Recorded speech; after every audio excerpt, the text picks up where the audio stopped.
नमस्कार. आपण एकादशीचे महत्त्व बघतो आहे. दर महिन्याच्या दर 15 दिवसाच्या ज्या एकादशा आहेत, आतापर्यंत आपल्या 3 एकादशींचे महत्त्व बघितले. तर आता पुत्रदा एकादशी. धर्मराज युधिष्ठिरांनी विचारले, मधुसूदन, श्रावण महिन्याच्या शुक्ल पक्षात कोणती एकादशी येते? तिचा विधी कसा आहे हे सविस्तर सांगण्याची कृपा करावी. भगवान श्रीकृष्ण म्हणाले, राजन, प्राचीन काळातील गोष्ट आहे. द्वापार युगाच्या प्रारंभीचा काळ होता. महिष्मतीपूरच्या महिजित राजाला संतती नसल्याने त्यांचे राज्य त्यांना सुखद वाटत नव्हते. स्वतःची बिकट अवस्था पाहून त्यांना खूप चिंता वाटू लागली. एकदा ते प्रजेला म्हणाले, प्रजाजन हो, या जन्मात माझ्याकडून कोणतेही पापकर्म झालेले नाही. मी राजकोशात केवळ न्यायोपार्जित धनच संग्रहित केलेले आहे. ब्राह्मण आणि देवतांचे धन देखील मी कधी घेतले नाही. प्रजेचे पुत्रवत पालन केले आहे. धर्माचरणाने पृथ्वीवर राज्य केले आहे. दुष्टांना, मग ते बंधू वा मुलासारखे असले तरी, त्यांना शिक्षा केली आहे. विद्वान पुरुषांचा सदैव सन्मान केला आहे आणि कोणाचाही द्वेष केला नाही. मग कोणत्या कारणास्तव आजपर्यंत मला संतती झाली नाही, यावर तुम्ही विचार करावा. राजाचे हे उद्गार ऐकून प्रजाजन, ब्राह्मण व पुरोहित राजाच्या हिताचा विचार करून घनदाट जंगलात गेले. राजाचे कल्याण इच्छिणारे ते सर्वजण जंगलात फिरून ऋषीमुनींच्या आश्रमांचा शोध घेऊ लागले. एवढ्यात त्यांना मुनिश्रेष्ठ लोमश मुनींचे दर्शन झाले. लोमश मुनी धर्माचे तत्वज्ञान, सर्व शास्त्रांमध्ये पारंगत, दीर्घायुषी आणि महात्मा आहेत. ते ब्रह्मदेवा समान तेजस्वी आहेत. त्यांच्या शरीरावर लव आहे.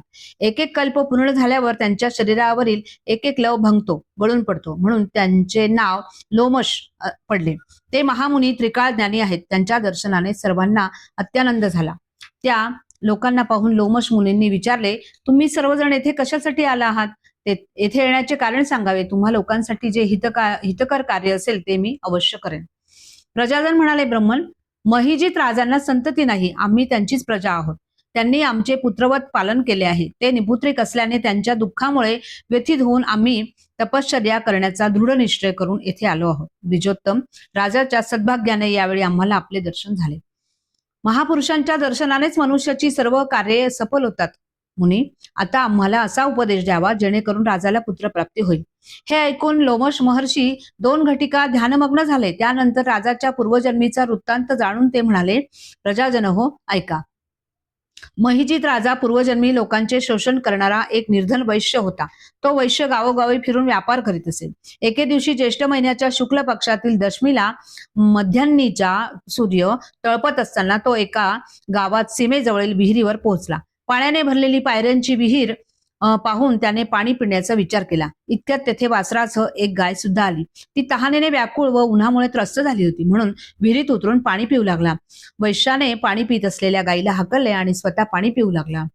त्याच कर्मामुळे राजा या जन्मी निपुत्रिक आहे आणि त्याही पूर्वीच्या एका जन्मातील पुण्याईमुळे राजाला या जन्मी निष्कंटक राज्य मिळाले आहे.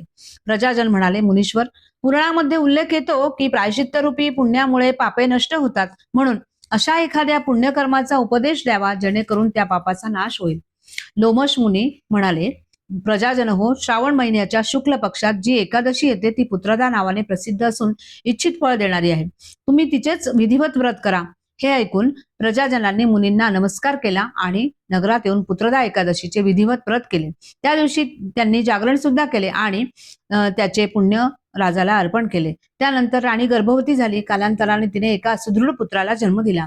या एकादशीचे महात्म्य ऐकून मनुष्य सर्व पापातून मुक्त होतो आणि इहलोकी सुखी होऊन परलोकी स्वर्गीय गती प्राप्त करतो. पंढरीनाथ भगवान की जय.